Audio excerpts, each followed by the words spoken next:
Hey everyone, इस video में हम देखेंगे यूनाइटेड नेशंस का aim, objective, structure and evaluation of its working. तो चलिए वीडियो को स्टार्ट करते हैं। यूनाइटेड नेशंस जो 24 अक्टूबर 1945 को बना था, एक इंटरनेशनल ऑर्गेनाइजेशन है जो दुनिया भर में peace, security, human rights, economic development और कोऑपरेशन प्रमोट करता है। ये ऑर्गेनाइजेशन वर्ल्ड वॉर सेकेंड के बाद बनाई गई थी, जब लीग ऑफ नेशंस अपनी ड्यूटी में फेल हो गया। आज यूएन दुनिया का सबसे बड़ा प्लेटफॉर्म है इंटरनेशनल कोऑपरेशन का। अब हम जानेंगे इसका एम क्या है। यूएन का एम है इंटरनेशनल पीस और सिक्योरिटी को मेंटेन करना। ये मेंबर कंट्रीज़ के बीच पीसफुल सॉल्यूशन देने के लिए एक फोरम प्रोवाइड करता है और कलेक्टिव एक्शन लेने की कोशिश करता है ताकि ग्लोबल प्रॉब्लम सॉल्व हो सके। पीस कीपिंग के अलावा UN social economic development, human rights protection, sustainable development और ह्यूमैनिटेरियन एड भी इंश्योर करता है, स्पेशली जब क्राइसिस होता है। अब हम इसका ऑब्जेक्टिव देखेंगे। यूएन अपने चार्टर में कुछ स्पेसिफिक ऑब्जेक्टिव फॉलो करता है, जैसे maintaining international peace and security. UN का गोल है कंट्रीज़ के बीच कॉन्फ्लिक्ट्स को प्रिवेंट करना और जो कॉन्फ्लिक्ट होते हैं उन्हें पीसफुली रिजॉल्व करना। ये पीस कीपिंग मिशंस सैंक्शंस लगाने और डायलॉग फैसिलिटेट करके पीस एस्टैब्लिश करते हैं। Promoting human rights. यूएन का गोल है दुनिया भर में ह्यूमन राइट्स को प्रोटेक्ट करना, जो universal declaration of human rights UDHR में दिए गए हैं। ये डिस्क्रिमिनेशन को रोकने की कोशिश करता है और सबको इक्वालिटी और डिग्निटी देने की कोशिश करता है। Fostering social and economic development. UN का एम है पॉवर्टी को इरेडिकेट करना, इनइक्वालिटी को रिड्यूस करना और इकोनॉमिक ग्रोथ और सोशल वेलफेयर को प्रमोट करना। ये डेवलपिंग कंट्रीज़ में हेल्थ, एजुकेशन और सस्टेनेबल इकोनॉमिक पॉलिसीज़ को सपोर्ट करता है। Providing humanitarian assistance. जब नेचुरल डिसास्टर, आर्म्ड कॉन्फ्लिक्ट या इकोनॉमिक इनस्टेबिलिटी होती है, यूएन ह्यूमैनिटेरियन एड प्रोवाइड करता है, जैसे फूड, शेल्टर और medical help. Promoting international cooperation.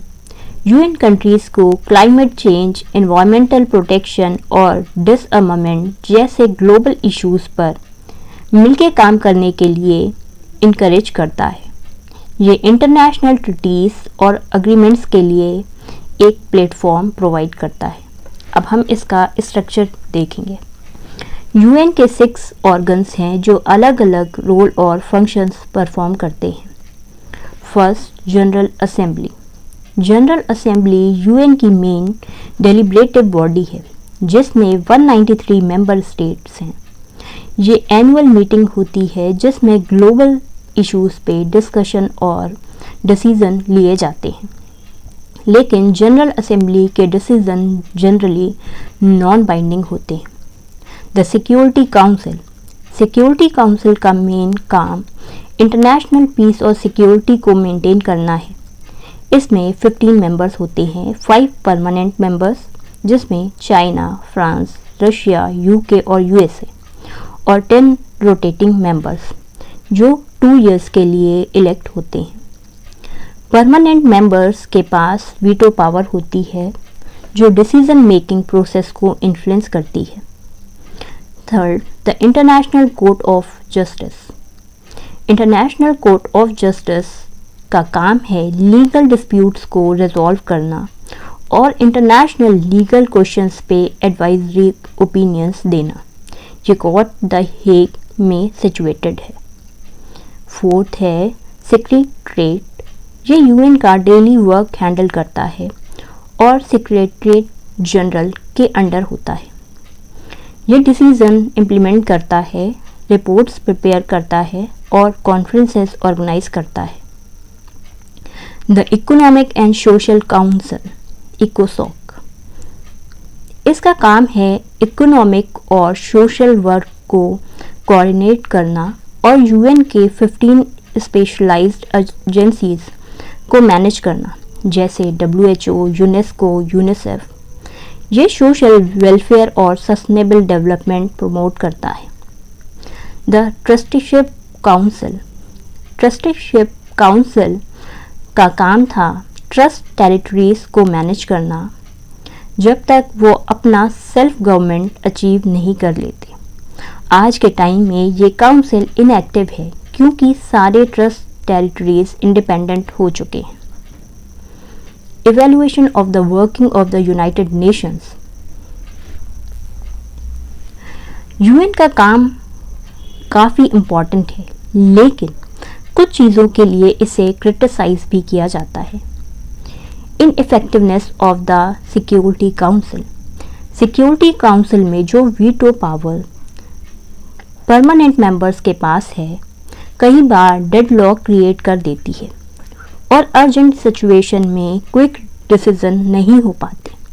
जैसे सीरियन सिविल वॉर के टाइम पे यूएन इफेक्टिव एक्शन नहीं ले पाया। Over reliance on member states, UN को अपने मेंबर स्टेट पर डिपेंड रहना पड़ता है फंडिंग और पार्टिसिपेशन के लिए। ये कभी कभी यूएन की इफ़ेक्टिवनेस को लिमिट कर देता है क्योंकि कंट्रीज़ अपने नेशनल इंटरेस्ट को ज़्यादा इम्पोर्टेंस देती हैं। Lack of enforcement power, UN के पास इन्फोर्समेंट पावर काफ़ी लिमिटेड है। ये सैंक्शंस इम्पोज कर सकता है और पीस कीपिंग्स भेज सकता है, लेकिन कुछ केसेस में जैसे पावरफुल कंट्रीज़ के अगेंस्ट यूएन इफ़ेक्टिव एक्शन नहीं ले पाता। ह्यूमैनिटेरियन क्राइसिस, यूएन को ह्यूमैनिटेरियन क्राइसिस को इफ़ेक्टिवली हैंडल करने में चैलेंजेस का सामना करना पड़ता है, स्पेशली लॉन्ग टर्म कॉन्फ्लिक्ट जैसे येमेन और साउथ सूडान में। फिफ्थ, रिफॉर्म नीड्स क्या है? यूएन का स्ट्रक्चर खास करके सिक्योरिटी काउंसिल आउटडेटेड लगता है। इमर्जिंग पावर्स जैसे इंडिया और अफ्रीकन नेशंस को प्रॉपर रिप्रेजेंटेशन नहीं मिलती, जिसकी वजह से रिफॉर्म की ज़रूरत है ताकि UN modern global world dynamic को बेटर रिप्रेजेंट कर सके। अगर हम इसमें कंक्लूजन की बात करते हैं, यूनाइटेड नेशंस का role global peace, human rights और कॉपरेशन में काफ़ी क्रिटिकल है, लेकिन इसका काम कभी कभी पॉलिटिकल चैलेंजेस, स्ट्रक्चरल इश्यूज और लिमिटेड रिसोर्सेज की वजह से अफेक्ट होता है। यूएन को अपने स्ट्रक्चर को रिफॉर्म करना होगा जिससे ये 21st सेंचुरी के ग्लोबल इश्यूज को इफ़िशिएंटली एड्रेस कर सके। आई होप आपको वीडियो समझ में आया होगा। अगर इससे रिलेटेड अगर आपको अभी भी कोई डाउट है तो आप मुझसे कमेंट में पूछ सकते हैं। अगर वीडियो पसंद आया तो वीडियो को लाइक करें, शेयर करें और चैनल को सब्सक्राइब करें। मिलते हैं नेक्स्ट वीडियो में। Thank you.